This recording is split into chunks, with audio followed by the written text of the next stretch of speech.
up, virtual people? Welcome to a special edition episode of VCR Redux. We take your favorite franchises out of the analog era and bring them back to 2021. I'm your host, pop culture punk Chris Stiles, joined by my co-host with the most, Mac Daddy Mickey Torres. What is up, everyone? And we are both deeply honored to be joined by not just one, but two of the brilliant minds behind Retro Fiend Radio, makers of the finest canon films and martial arts documentaries the internet has to offer. Over the course of the last, I'd say 18 months, they've put together hit after hit, starting with The Making of Avenging Force with Sam Furstenberg, from Brooklyn Punk to Hollywood Ninja with Stephen Lambert, and BTS Stories with Brian Trenchard Smith. Their newly released interview with music supervisor Don Perry is available on YouTube now. The Count of Monte Fisto and the King of Sting, the Dancing Destroyer and the Master of Disaster, Kristian Smock and Dustin Niño are on the show. Wow, what an intro. What an intro. It is Rocky IV time. I had to set the stage to get it like in 1985 cocaine mode. So we thank you, and thank you guys so much again for being on the show. We are here today to unpack what has truly been a unique cinematic experience of my lifetime. After watching VHS tapes till the wheels fell off, DVDs till they rotted, and Blu-rays till I went blind, I finally got to see Rocky IV on the big screen. So tease out the hair, crank up the Vince DiCola and John Cafferty, and cut yourself a big line of cocaine. Let's party like it's 1985. But before we can give our thoughts on this new version of the 1985 classic, we must warn you that this will be a spoiler-heavy zone. If you haven't seen the recut of Rocky IV yet, you might want to do so before watching this video. And in typical VCR fashion, we'll give our thoughts on the future of the Rocky franchise in that second half hour of the show. But for now, we want to know what our guest thoughts on this unique Redux are. And of course, that includes you all watching at home. Hit us up in the live chat and tell us how the film was to you and, you know, how you watched it and what your thoughts were. So, Dustin, Kristian, we talking thumbs up, thumbs down? Who wants to dive in first? I'll let Dustin go first. You go first, buddy. Okay. Let's see. First time I saw this was on TV. And to be honest, like growing up, I don't remember the order in which I saw the Rocky movies because they're, by the time they came my way, they were on TV or we probably rented them. But 1 through 4, I definitely seen on TV a bunch of times. And of course, 4 as a kid was the most kid-like, bombastic, giant, huge movie you would ever seen. And I loved every second of it. And just looking back at it, it's just like, it looks like it was made for an 8-year-old boy, directed by an 8-year-old boy. Yeah, I don't know. Happy birthday, Polly. On TV a bunch of times. I just want to say the first Rocky movie I did see was Rocky V in a dollar theater in a grungy old place and in downtown with my dad, and saw it a bunch of times, but that was the first time I did see a Rocky movie. So unfortunately I didn't see that one in the theater, but at home a bunch of times. Oh man, that story hits close to home for me for many reasons. Chris, your first time watching either version of the original or the new one, first time I saw the original, I'm older than you guys, so I saw it actually opening weekend at the theater with my dad. I had just turned 11 a month before that. And for my birthday, I wanted to see Rocky IV on the big screen. So my dad took me. And he also got me the poster magazine. Yeah, they had the Rocky IV magazine, right? Yeah, and I had the posters, that popped up and put on my wall and all that stuff. So I was way into it. I loved Rocky III. Before that, I had watched it, God knows how many times on HBO and on TV. I was a huge Mr. T fan. I loved A-Team. I had the action figure, the band, all that stuff. I went to the Universal Studios to see the A-Team show and get my picture taken with the look-alike of Mr. T. So Clubber Lang and all that. I was way into it. So I was prepped for the fourth one, I'm sorry, Rocky IV. I was prepped for that yes, one. As Ian since Ian isn't here. But and then the recut, it's a testament to what you can do with editing and changing the music. And, you can really change the tone of a film. All of the, well, not all the cheesiness isn't gone, but a lot of the fun, a lot of the silly fun is gone. I would say it's a much darker, more somber film. The new cut. Yeah, he tried to kind of. I'd say he sort of tried to push it, heavily in that direction and heavily more towards the earlier Rocky films, if you will. Like he tried, I'll get into it. I do want to let Mickey get into it, of course, before I go. But it almost feels like he kind of tried to take the 1985 out of the film. Which in a way, which was sort of like, it's blasphemy to me. Like, why would you take the most perfect year, the peak of mankind? Why would you take this out of the I was really missing the opening with the gloves. I missed that a lot. That's something that I plan on getting tattooed on me, because I have a whole lot of room on this arm, and it's gonna all be 80s movies slipped up to join this Bill and Ted phone booth. Oh hell yeah. I was telling Chris, it felt like a strange fever dream. Like it felt like Rocky 4, but it didn't at the same time. You're like, what is this? Like, it's like, it felt like the house that you've been in before in a dream, but it's not quite right. It was, but it was a trip. I mean, we'll get into it. I'm going to let Mickey talk about his turn, but yeah, it was a trip. It was definitely weird, but I enjoyed it. Word. So Mickey, obviously we saw the film together. What do you want to tell the people about our theatrical experience? Well, I mean, the theatrical experience was not great. I mean, like as far as just the theater itself, the surrounding environment. I didn't like. I don't know, like if you've seen this on streaming. I don't know if you got what we got. I mean, we basically got like a half hour or so of Stallone live in Philadelphia on a stage talking about the movie. So that started the movie. So in a weird way, it already kind of puts you like in this like weird, like, is this a documentary or like, am I watching a Rocky IV the movie? So it's kind of odd from that standpoint. But this movie is like, it's my favorite in the franchise. I mean, obviously the original is the original as far as it's the best of the franchise. But it's Rocky IV is my favorite of the franchise. And it's because of that just 80s cheesiness. I mean, the remake felt like the original was like the 1985, Corvette that you're, driving around in. And the remake felt like, they came out with the reissue of the 1985 Corvette in 2021. and like, it's an electric car. Exactly. Exactly. And you're like, oh, well, I've already had my kids or whatever. Like, I don't have kids, but I'm just saying, like, I'm in midlife crisis. Let me go get that Corvette. Like, it's like, so I just felt like, it was what it was, but like, it was great to see it in the theaters because Rocky V for me as well was the only one that I had seen in the theaters. Oh, you poor guys. Yeah. See, after Rocky V, I'm like, I'm good. I don't need to see another one in the theaters. I loved Rocky V. I begged my parents to take me to see Rocky V, and they didn't back in the day. They made me see Dances with Wolves instead, which is just a crime against everything. That should literally be legislation to outlaw such type of parental misguidance, if you will. It's like 3.5 hour Costner movie. Yeah, I was so obsessed with Rocky IV already at that point. It's just like, and I loved Rocky III as well. I was born in '84, so I was too young to remember when Rocky IV came out. But I do remember years, later after watching on VHS like 1,000 times, I remember being shocked that it had come out in 1985. And I remember because I thought like, oh, it must have been like 88 or 89 or 87, somewhere a little later because it was so 80s. You know what I mean? I just thought soundtrack alone.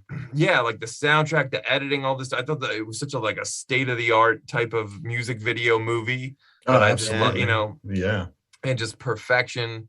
The editing and everything in the original was just, I mean, Rocky IV, again, also like Mickey, the favorite of my favorite of the franchise. You can't argue that it's got the most dramatic merit because it's kind of like a canon film and, that like revenge, pure revenge, like through line. Yeah. And that's maybe what I love about it. And that's maybe what I love about Rambo too. It's definitely the most canon of all the Rambo movies.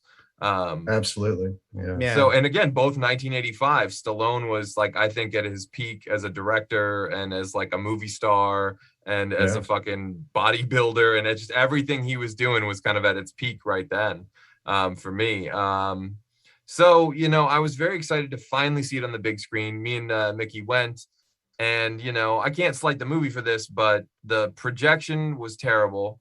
You know, the film's now in scope, you know, which is like the biggest visual change to the movie. It's not in 1:8:5 anymore. Now it's in a 2:3:5 scope aspect ratio.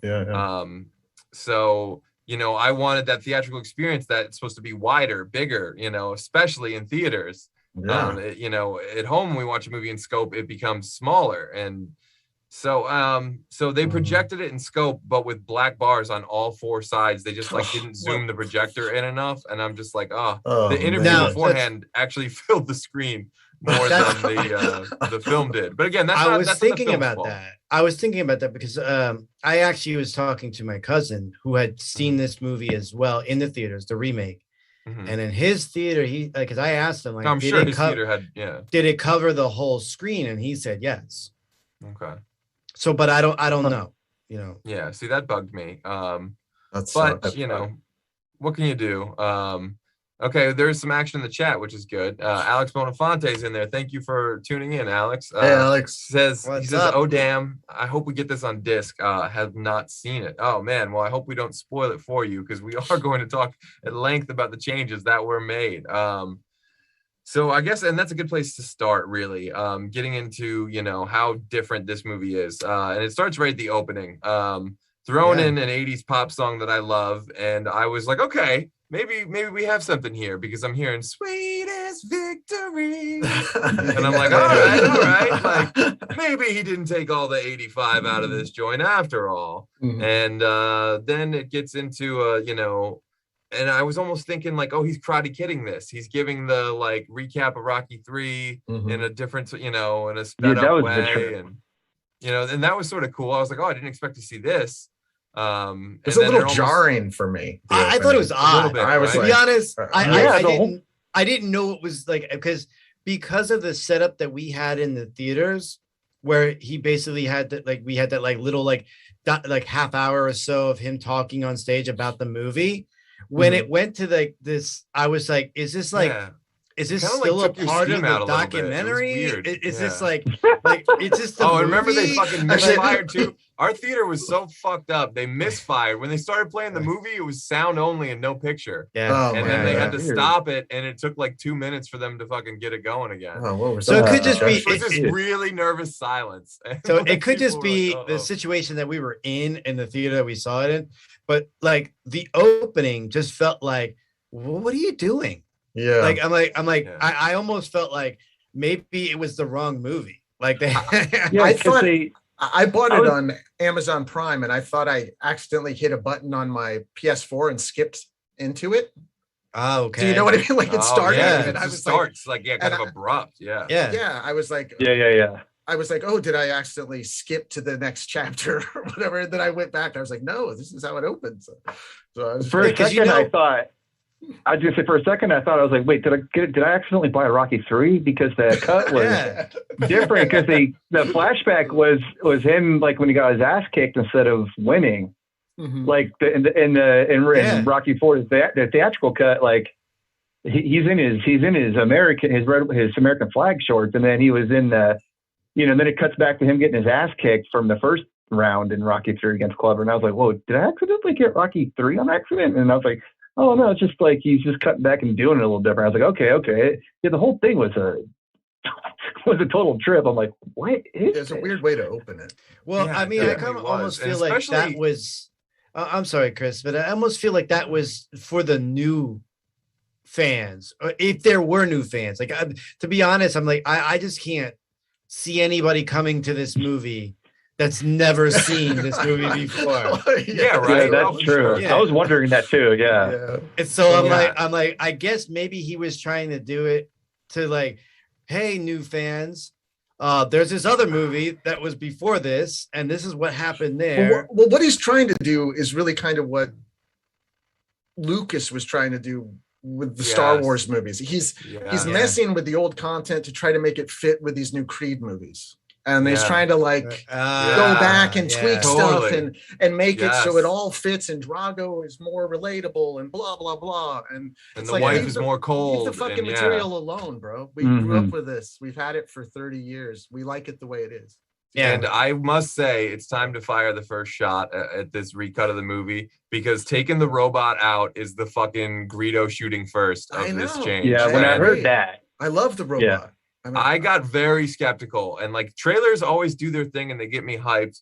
But like my first thought when I heard he's recutting Rocky 4, why the fuck? It's perfect. It is fucking perfection. It's an 89-minute music video that is like probably shot on steroids and cocaine and not actual photochemical film, because it's just that amazing. I've never seen anything like it before, after, or since, Yeah. So the greatest bromance ever told, basically, on screen. Basically. Exactly. Yeah. Unquestionably, right? I enjoyed all the alternate stuff before, just as being a fan of 4, watching and never seeing any of the alternate cuts or all the extra footage and stuff. I enjoyed watching all that and seeing that like as an extra bonus. As you know what I mean? But yeah, exactly. So I just kind of felt like, I was like, well, if I treat this movie as it's like a special features on the original DVD of like an alternate cut that he did during COVID, I was like, it was cool to see like the stuff in the kitchen and all that stuff, and it was cool to see him bump gloves with Drago. I mean, there's all these no. To stop there. Stuff that I didn't like that at all. I didn't like that at all. As a kid, but it doesn't work though. All that I don't like any of that stuff. I don't like trying to. As a kid, I was like, him being like an unstoppable monster was so intimidating. It's like it's cool to see, but like I wouldn't have made that choice. I think it sounds. I thought that was a horrible choice. And then, what else is he gonna do? And we're fast forwarding to like the end area or whatever. But like the reality of it is like, I mean, I would have respected this a little bit more. I mean, like, I'm not gonna say that I hated it. I'm not gonna say I hated it.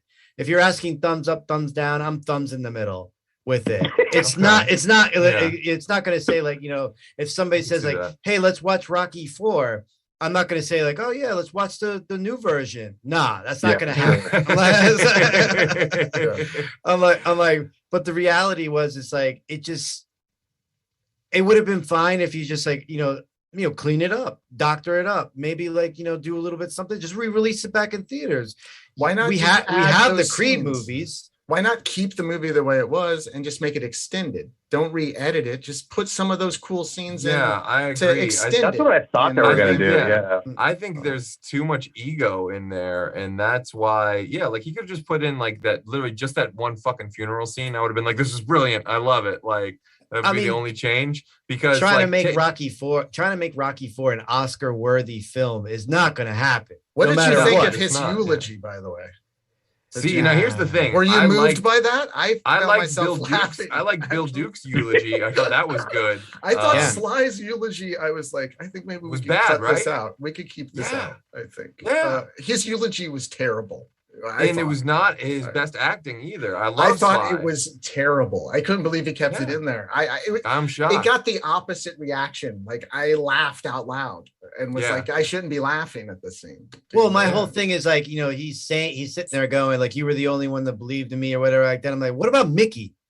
What about Adrian? What about his wife? Yeah, exactly. I didn't like how they totally cut out Mickey. What about Paulie? And in reality, when you watch the first movie, and in reality, when you watch the first movie, and Rocky acknowledges this in Balboa, that he had this stupid name, and that's what Apollo Creed picked. He was looking at a list of registered fighters. He goes, "Ooh, the Italian Stallion. This is the guy. I'm telling you, it's fucking Columbus's birthday. Let's get it on with one of his ancestors." Like I remember all that shit, and like he even talks about it in 6. He's like, "I had this stupid name, the Italian Stallion, kind of stuck out and got me, and whatever." So I know, terrible Stallone, but I do want to touch on that. Oh, I'm sorry. Go on. Just touch on the chat real quick.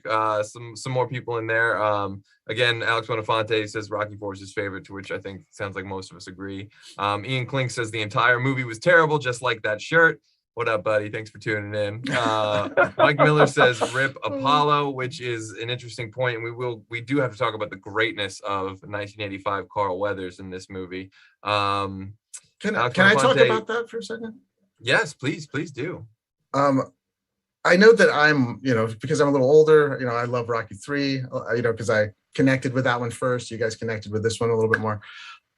Well, we're probably the same age, around. Well, really, it was 2, 3, and 4 that were like just one film to me. Yeah, but the third one, for me, my biggest problem with the fourth one, before the recut even, is just, and I didn't care as a kid, but as I got older, watching it, I don't, I hate to say it because he's great in it. His performance is fantastic, but the character of Apollo Creed, I don't really like him in the fourth one, because in the first two, he's kind of more just the antagonist, the bad guy. He's a little two-dimensional. He's just there, arrogant, kind of, he doesn't have that much depth, really. He's just kind of the bad guy to Rocky.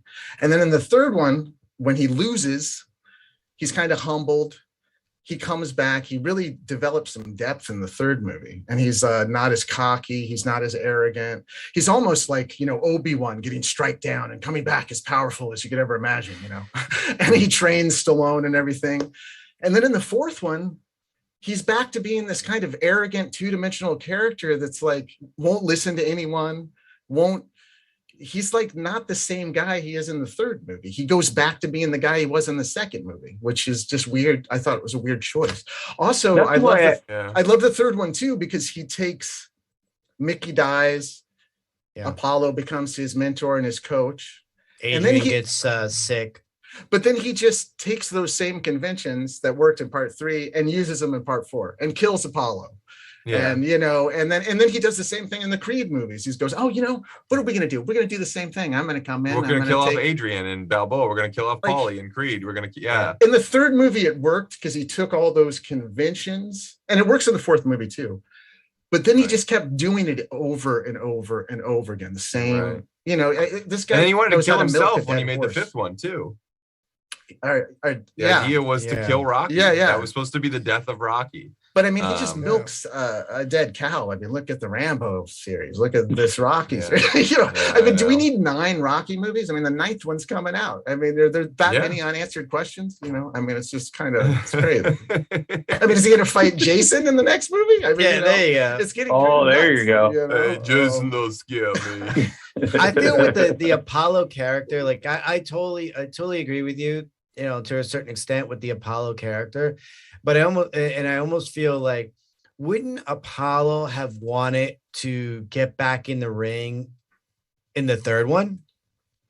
You would think, like you would think that. I mean, you're literally talking about like he finally loses to Rocky in the second one, and in the third one, his whole goal is just to bring Rocky back to where he was. But I'm thinking to myself, like, he's still a prime age at that time. He's basically Rocky's age.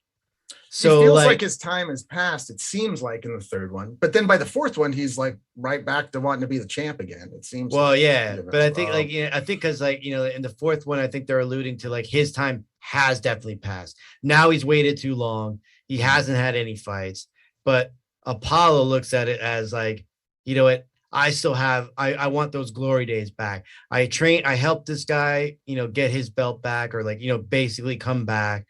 I want the spotlight.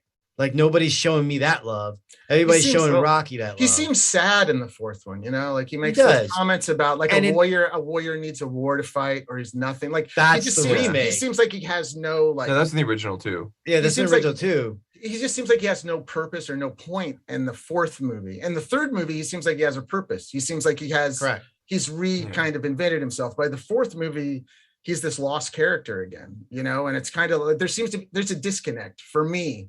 As an adult, as a kid, I didn't really see that, I think that's the point of I think that's the point of it, though, that Apollo is lost. Yeah, no, you're right. It is. It is the point of it. Yeah. I did appreciate what Stallone was trying to do, though. Sorry, Chris, real quick. What he was trying to do was with Apollo was try to not make him like the lamb being led to the slaughter a little bit, make him flesh him out a little bit more in the recut. Yeah. And I don't think it quite worked to like him rearranging some of the scenes, trying to make it look like he's doing these flashback kind of pondering things a little bit. You know, I almost felt like, you know, it's like for that they really needed like another scene or a reshoot back then or something. It didn't quite work, I thought, but I understood what he was trying to do, and I did appreciate that for exactly what Chris was talking about, trying to change that a little bit. But yeah. It is. Yeah, that's true. You know, for me, one thing that I always loved about the Rocky movies, and people talk about like Star Wars films, the way to order to watch them with like the ring theory and the way things rhyme and you know, all these things kind of reoccur, you know, whatever. But to me, with the Rocky movies, like they, you know, if you take the first 6 of them, because the Creeds are their own thing, right? So there's 6 movies. They sort of work as 2 trilogies, but they also sort of work as these like two pieces, if you will. Like Rocky 1 and 2 work together, Rocky 3 and 4 work together, and Rocky 5 and 6 kind of work together, if you know, in a sense.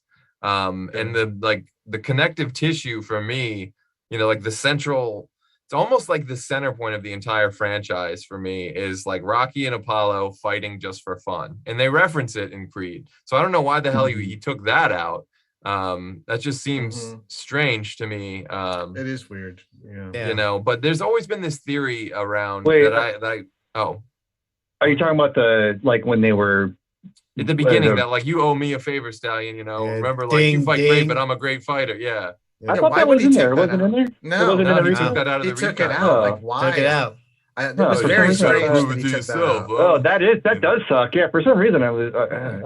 But that could have, I mean, that could have been a timing thing because he threw so much of 3 in the beginning that it was like that tells you more about 3. You know, I don't know. It's weird. Exactly. No, you're totally. Yeah. He didn't need that much 3. As much as I love 3, he did not need that much 3. No, I mean, it equates to like at least 10, 15 minutes.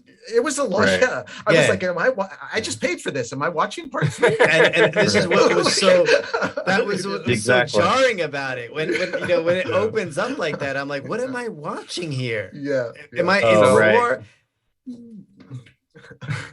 I was gonna say, so other jarring things for me, some of the recuts and the inserts and the trims and stuff. I don't know if you guys noticed this. I'm sure you did because you're better editors than I am.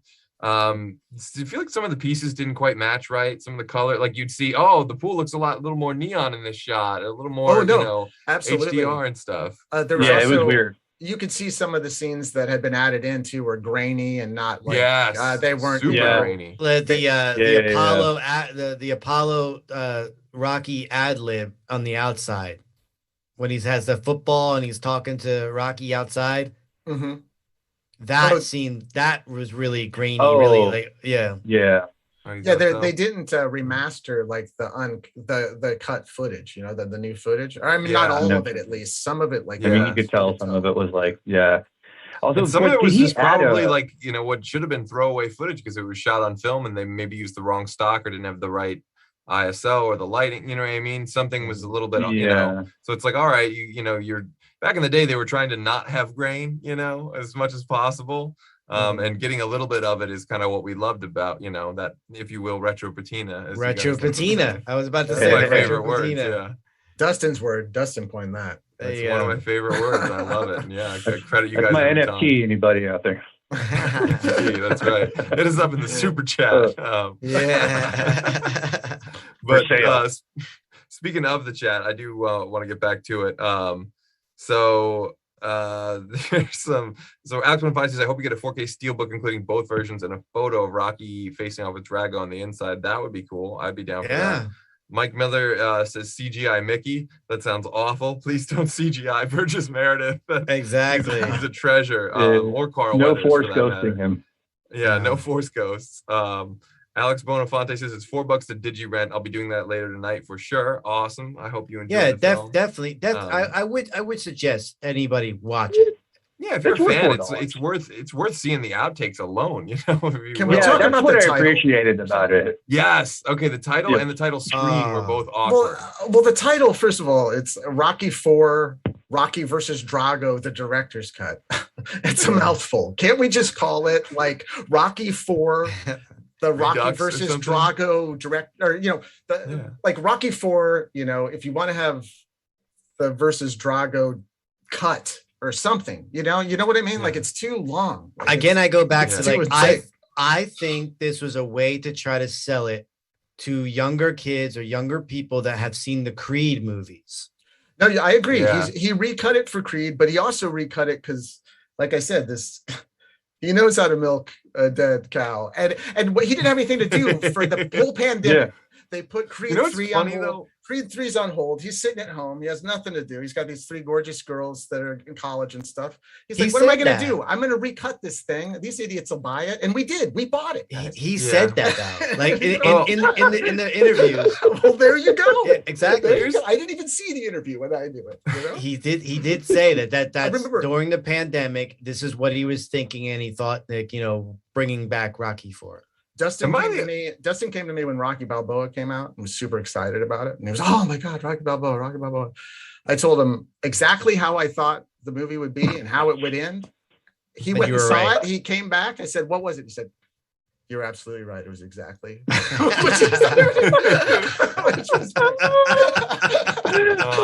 not to say I didn't love Rocky Balboa, and that's not to say I didn't go see it in the theater.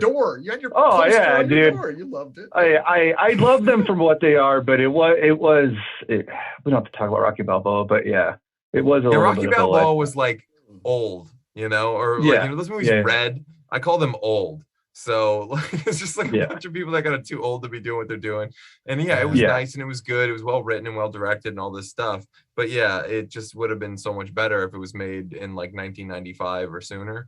Now, I almost feel like the last Rambo I thought was way better than this recut version of Rocky. Oh, yeah. The Rambos are far more entertaining.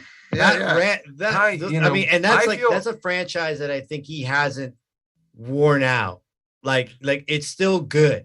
Well, dude, I mean, we need 9 Rocky movies. Give me another Cobra film, you asshole. Yeah, I mean, you know what I mean? Like, I can't even do a Cobra 2. Dude, I would love a new Cobra. Like, you're going to do 4 Expendables. You're going to do all these escape plan movies. I mean, whoa, give me a Cobra movie. Like, give me a TV show called The Life and Times of Marion Cobretti.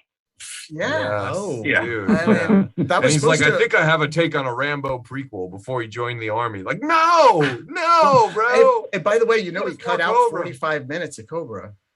Cobra. I know. Yeah, there is a much longer version. It's lost of footage, I think. Or why couldn't he recut that thing? I mean, I would love honestly, I would love a fucking no holds barred, warts and all documentary about the making of Cobra because it fascinates me. It went way over budget. I think it went over schedule, and like everyone says that like he was really directing it, and it was George P. Cosmatos who had done Rambo 2 and pretty much. He got the credit technically, but like people say that he, obviously at that point in time Stallone's the boss no matter who the fucking director is, which is why he fired the director. For sure. Which is why he fired the original director of Rambo 3, I think it was Russell McCahey, and hired the assistant director Peter Mcdonald, who's like a legendary guy in the business. He's assistant director on like every movie you've ever seen. I thought he, not to get too into the Rambo stuff, but I always thought his career should have taken off after Rambo 3, which I love. But I feel very split to bring it back to Mickey, what you're talking about, the newest Rambo movie. I feel very split on that. Like, I loved it, but I also, there was a lot of things where I felt like, dude, we didn't really need it. Like the last movie, the 4th Rambo film, really left the character, and I think the best place to leave him. He goes back home, I love and that we don't one. need to see that. I loved it too. 2008 was that one was like one, it might be one of my favorites out of the whole series. And the and the Last Blood was really fun. But it wasn't a Rambo movie. It was like a revenge movie. It was a revenge. Yeah, it was Home Stallone. You know what I mean? Yeah. But I think it kind of it kind of tied back. I mean, I know we're not talking about Rambo, so I'll end it with this. Like, I kind of feel like it tied back to the original, because I think the original was very much more or less a little bit of a revenge movie too. You're right. That's true. Yeah. That's very true. So I feel like he starts off with revenge on his mind, and he ends off with revenge on his mind. That's a good point. Yeah, it's kind of bookends the movies. Revenge. He goes. There was supposed to be a thing, I guess, in one of the earlier drafts, because again, Stallone is infamous other drafts of all his movies. But there was another draft of the latest Rambo where it was supposed to be Teasel that was like somehow behind the whole thing, like the whole like sex trade slavery thing. Like like after he like retired, he just like couldn't like do civilian life and went nuts and started being like a Mexico crime lord. That would have been an interesting. That would have been interesting. Yeah, that would have been. It would have maybe saved that one. But at any rate, back to Rocky. Back to Rocky stuff.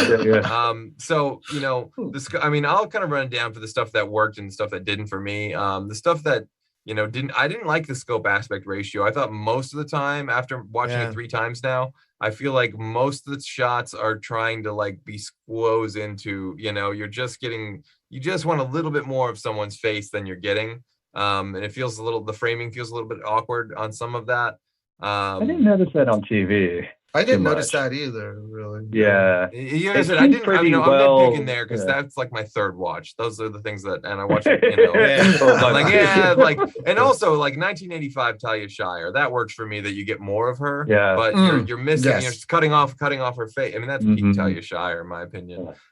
She's so pretty in this movie. I mean, she's pretty in all of them. They really glam her up in this one. I mean, God, and she's like, I like them, I like the more cougary, older, milfier, version of everyone. Like Diane Lane in the 80s does nothing for me, but like in the 2000s, she's fine. 4-year-old version of everybody. I agree. But I also like to talk about the way they cut the fight scenes for the Apollo Drago fight, and then ultimately the end fight. Like the Apollo Drago fight, I get they cut it a little bit longer. The pacing of it was weird, and I guess to try to give Apollo some more shine.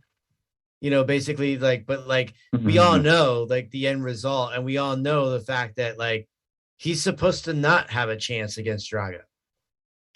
So to give him as a kid, that's what makes it more terrifying. He just mows through Drago, and then he's just unstoppable. And if he does, he does. You're like, oh my God. To give him a more like basically they the way they paced it was that he was hanging on longer than he was really. Yeah, they didn't want to. Didn't want to make it like a lamb leading to the slaughter. They wanted to flesh him out, make him more of like a warrior. Give him a more proper due. And like all these things he's trying to do, I agree on paper. Like it sounds better to make the story better. Like it does look and sound like all that, but like Stiles said, you're taking the 85 out of everything you do, and it's definitely trying to make Drago more like friendly or whatever, or just less of a monster. I know that he was trying to do that, but if he was trying to do that, which is fine, if you want to do that, I mean, I don't necessarily agree with it, but if you want to make him more human and less like a machine, why keep in dialogue like if he dies, he dies? Like, why didn't he cut out that dialogue? Like that doesn't really work with humanizing this character. Right, but at this point, if you cut out that line, you would have people. That would be the hot shot for the Greedo shooting first thing. Sure, no, I know, but it doesn't work for humanizing him or trying to like to have him say something cold like that and like a machine, when he's laying there dying. It's like you're trying to take the 1985 out of this movie. It would have been easier to honestly take the boxing out of the movie because the movie is so goddamn 1985. You know what I mean? Like maybe I would have fucking liked that. Just give me the montages and the training. The Living in America part with James Brown. Like one of my favorites. The way that it was edited in this was very interesting and very different.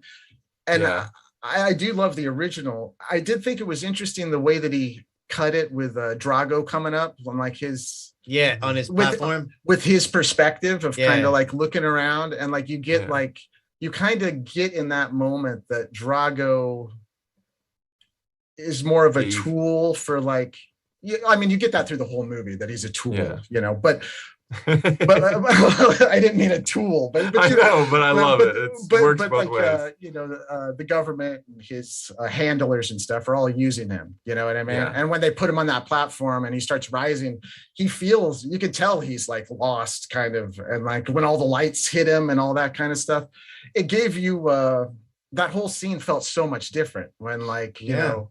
James Brown kicks in and everything. You're like, whoa, this is the same scene. It's crazy. Like, Yeah, it is. It definitely was jarring in the sense like you kind of remember the old scene or the old scenes or whatever like that, and then you're watching the new, and you're like, well, you see that scene in the movie, in the original movie, you see that scene from the audience's perspective, the audience at the boxing match. Yes, exactly. In this movie, you see that scene from Drago's point of view coming up out of the floor. Yeah, from the backstage kind of like feel. And it was cool. That was one of my favorite parts of the movie. I don't think it's necessarily better than the first movie, but I thought it was cool. I was like, whoa, this is really cool. That was one of the more successful recut scenes. But I will say, I don't like that they took out the shot of Paulie grabbing that skull on the thing and sort of like finding that. And there's something that even as a little kid, I was like, yeah, he would do that. He would do that. You saw him with him afterwards. You saw him holding it afterwards, but you didn't see the scene of him like finding it. And he kind of has this like toy, a kid just found a toy like look on his face. So you almost like it's almost like if you were gonna cut that part, like him like talking about it or whatever like that, then you should have cut the part of him holding it because you have no frame of reference. You're like, well, right. That's also true. Yeah. Where did he get that? I'm like, Paulie was he brought that with him. What the fuck's going on here? It was odd. It was odd. First of all, he should never cut any Paulie footage ever. Yes. No. Because I love Paulie. If anything, put more Paulie footage in. So I want to say we're kind of. We're sort of at the Rocky, the Apollo Drago fight. We're talking about that a little bit, and I do want to touch on that before I touch on another concept. But getting it back to what you were saying, Kristian, about Apollo being more arrogant in in Rocky 4, and they kind of sort of try to humanize him a little bit, I guess, in this version. But as much as that's true, and he's a better human being in Rocky 3. I love the arrogant shit-talking nature of him in 4. Like, it's not someone I'd rather be friends with the Apollo from part 3, but like that he does it so well. Carl Weathers is like, talking about it's showtime and put your hands up. It's time to go to school. Like, he's amazing. Shit, he's but you need an interpreter. He's just, oh my God, this is the coolest guy ever. I didn't like the glove touch either. The glove touch with Apollo and Drago, like in the original. Oh yeah, he kind of does it, and Drago doesn't move. But in this one, it was like kind of like him slamming his hands on Carl Weathers doesn't work as well. I didn't like that. I like the reverse where Apollo I didn't like that either. Slams his gloves and it doesn't move. Like I like that, not the other way around. I feel like it's like he wasn't out there to, kill him. I mean, he was out there to fight him and whatever the case may be. But the whole thing was that, you changed it up a little bit. And I didn't like that. I didn't. I'm not saying I don't like Apollo or Carl Weathers' performance in the second movie. I mean, he's great in it. Or in the fourth movie, sorry. He just kind of reverts back to the Apollo from the first and second film. Doesn't Rocky revert back to the old Rocky in 5? I guess he kind of does. Interesting. He does in the recut too. In the recut, we all know Ian hates the intelligent Cold War ending speech giving Stallone. So that Stallone is not in this movie. He is very much. I hate that too. No one else would. It was weird when it didn't cut with him and the flag. It just kept going, and then I was like, "Oh, that's strange." I hate that they cut that freeze frame with him at the flag. I hate that they cut that speech too. Me too.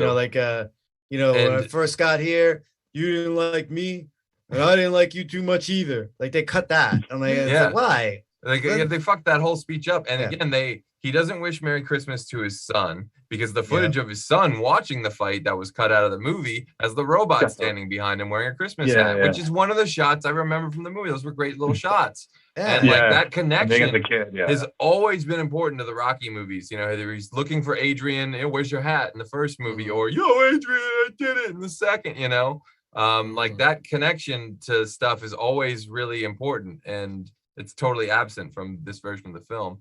You basically get the kid in one scene. You barely see the kid in the bedroom when he's talking to him, and which was an added scene. that like right. Well, an altered scene because that scene existed, but with completely different dialogue. Almost makes you feel like half these scenes are ad-libbed, when they shoot them. I mean, he did say that some of it was ad-lib. He practically cut Brigitte Nielsen out of the entire movie too. Oh, I mean, he hates her, so it makes sense. Fuck her, she's my ex-wife. But I mean, the robot or like, but he had to pay. Yeah, but he had to. Here's the interesting thing. I feel like a lot of it comes down to MGM just not throwing any money at this, being like, yeah, Stallone, like we'll give you like fucking 10 grand to recut this, hire some cousin, someone's cousin to edit this thing, because the cutting felt awkward sometimes. Like there's no J cuts at all. I agree. I thought it seemed a little weird. Yeah, it seemed a little. It didn't have that fluid rhythm. Whoever cut the first movie, that's a fucking artist, man. That guy. Cut the shit out of that movie. It's like night and day. Like isn't Brigitte in one scene? She's in one scene. One scene at the press conference. She doesn't do the. She has like no dialogue. Yeah. Yes. She says one. No. She says one thing. She says, "You're attacking us" or something. Oh yeah. Why do you insult us? Yeah. But that's the only line. But the original, she basically like does like almost like a translation or whatever like that, or she's almost like defending him in some sort. In the original. Yeah. But she has like more violence. My husband receives. Yeah. All that shit was cut. Exactly. So I do want to touch the training montage in Russia was weird. Oh yeah. Go ahead. No. I was just gonna say the training montage in Russia was just strange too. Like they sped it up. They cut it. They sped it up. It was sort of Again, all these things were perfect. Like the montages. I mean, that's whoever Frenchman invented the montage must have had a big boner watching the original Rocky IV, because it was all just done to perfection. Those are some of the best montages ever, and none of the montages are quite as good anymore. I feel like in this, they're still great. Like the trims on the old Rocky IV fucking 2 training montages are both great trims, but it just doesn't have that magic and that rhythm and that perfection of 1985. I'm telling you, there was fucking cocaine in that edit room, and it helped. It really helped. How they now there's opiates in that editing room. They sprinkle it into the everybody's down indifference. That's why it's so dark. It's so dark and down because of that. Yeah, right. Rocky's sad. Can I give a shout out here real quick to Michael Pataki as Nikolai, his handler on this, because Michael Pataki is a great character actor. He's, if you go on IMDb, he's done like close to 200 movies, I think. He also directed a handful of films, just weird cult movies.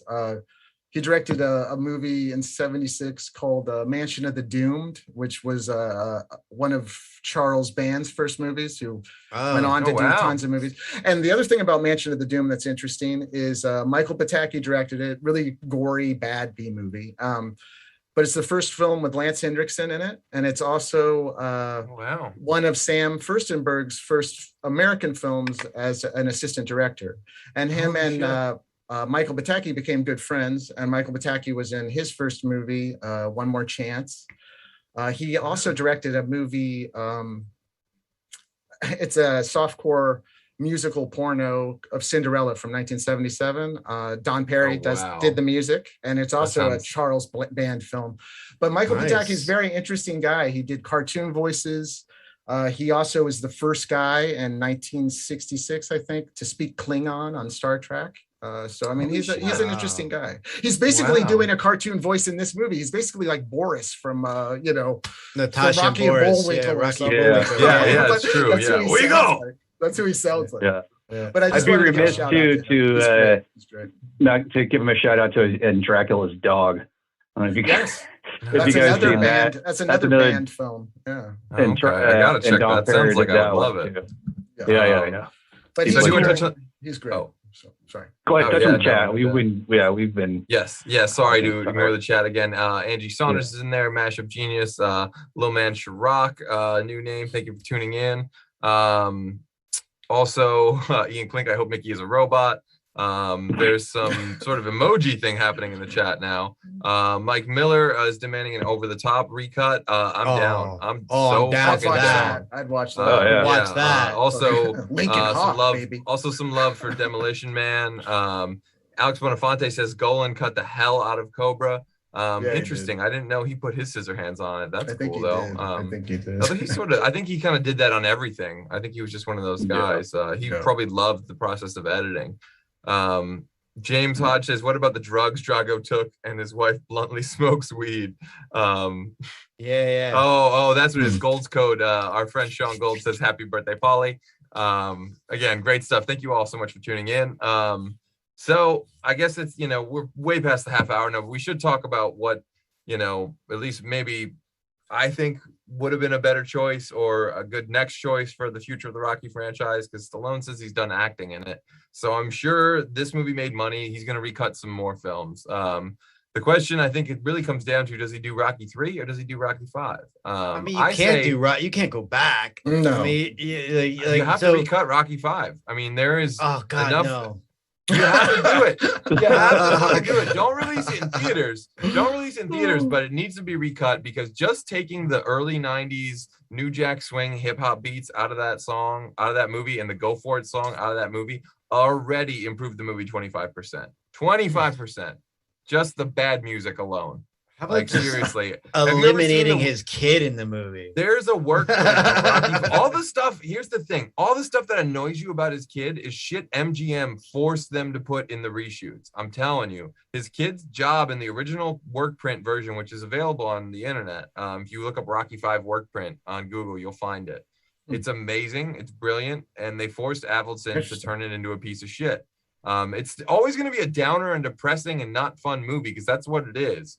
But I'm telling you, it has some of the best acting of the Rocky series, if not the best. And I think it could be much better, much less bad, at least. It could definitely be better. I'll agree with you on that. I get that sentiment. That if you're gonna recut, he took my room. MGM forced them to do that in reshoots, and Avildsen did this little thing where if you watch the movie, all those shots where it's got this weird, crazy, zoom on it, are reshoots, and it's clear as day which are which when you've seen the two versions.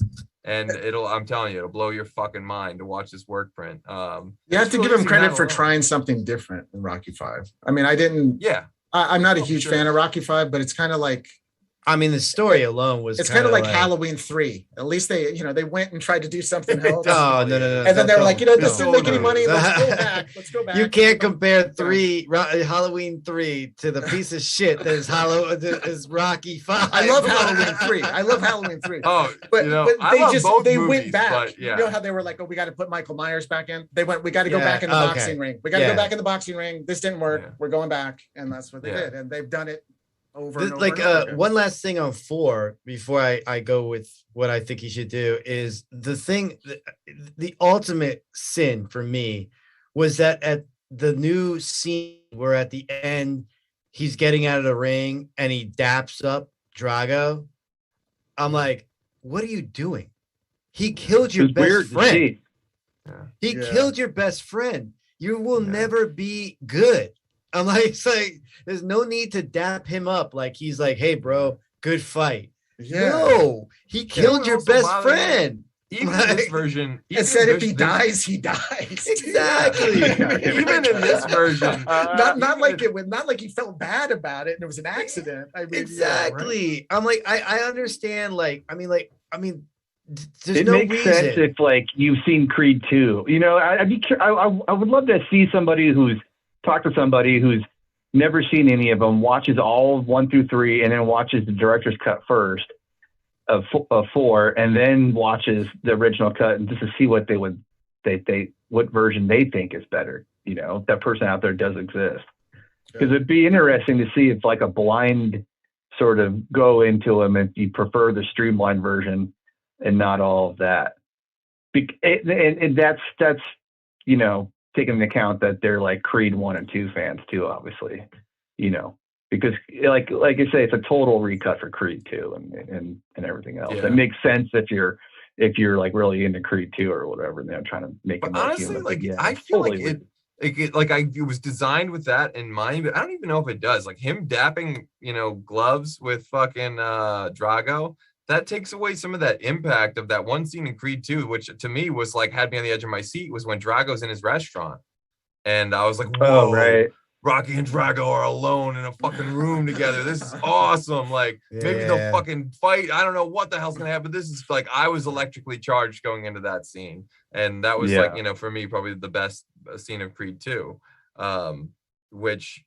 Again, you can never be cool. If that, I mean, you killed my best friend. We can never be cool. I don't care. Like, we're never gonna be cool. There's no pictures of that. There's no watching pictures this shit of that. as an adult. As I was watching it as an adult, I was like, I found myself thinking all sorts of, getting focused on all sorts of weird things. I was like, who's the guy whose job it was to light Stallone's eyes in this thing? And then I was like, because you know, he's always got like that light across his eyes. And then there was that part when Drago's training, and I'm like, who's this poor KGB guy that has to put a spotlight on Drago while he does laps inside this? Yeah. Like all these things, I'm like thinking these things as I'm watching it, you know. But, right. How can you like, see where you're running? Like turn some lights on for him in that gymnasium. You don't need a spotlight in a dark room. You can't see what's in front of you. It's, you know, it the empire was already collapsing. They could only afford enough light to do a circle around Drago at that time.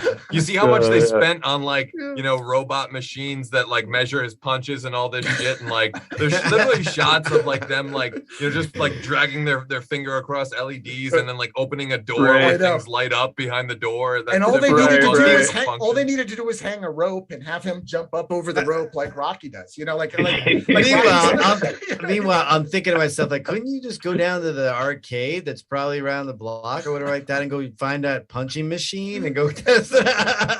Yeah, the carnival. Step right up, folks. The amazing Ivan Drago out the Russian mammoth. Yeah, totally. But as a kid, I remember thinking.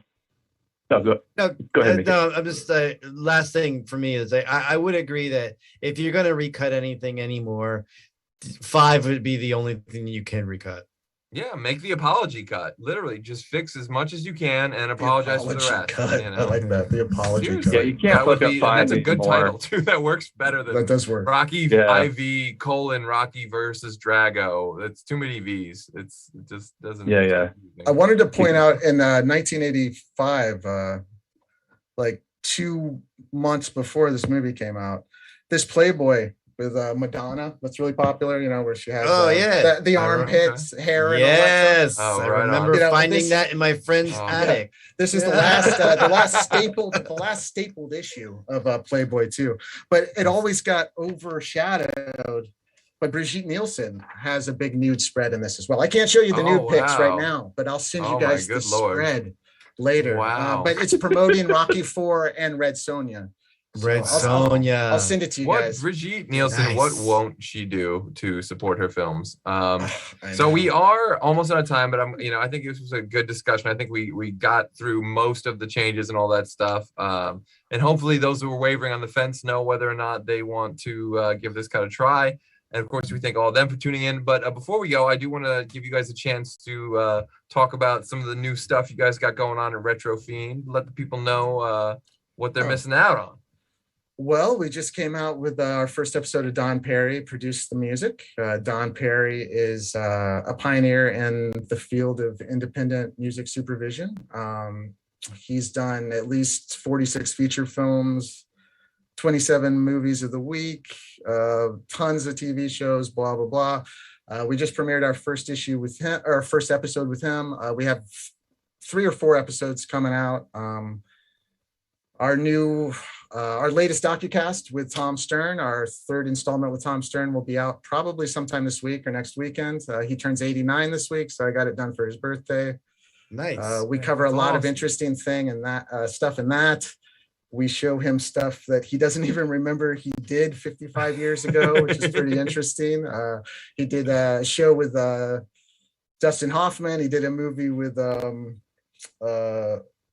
he did some movies that he can't remember, all sorts of stuff. And he's not senile. He's just a hardcore pot smoker, and he doesn't remember things he doesn't care about. But we're going to cover his movie Clay Pigeon, which was squashed by MGM in 1971. That film was virtually lost for 50 years. Bootleg came out of it about a year ago, but it's only aired once on television. It's a really pro-pot movie, very critical of the government and the police and stuff. Starred Telly Savalas, Burgess Meredith, a bunch of other people.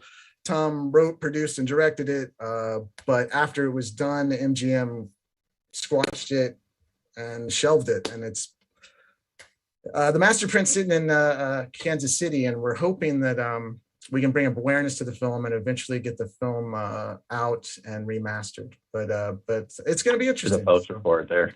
Yeah, Dustin has a poster behind him. Nice. But then we also have Brian Trenchard Smith is our next docucast that we're going to start on that should be out after the new year.